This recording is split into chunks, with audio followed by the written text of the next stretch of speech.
Biz Suriye'deki acı tabloyu görünce ne yapabiliriz diye düşündük. Öğrenciler geldi.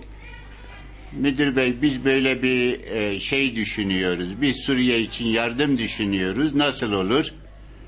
Ben de önce sınıf öğretmenleriyle görüşün.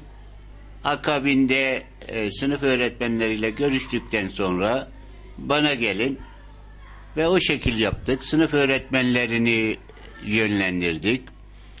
Öğrenci sınıflarda temsilciler seçtik.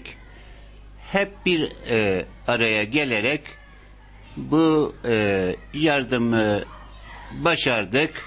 Yardım süremiz 2 hafta. Okulun açık olduğu, yani 10 günlük bir süreç. Ve 10 günün sonunda yardım edenlerin öncelikle bizde isimleri vardı.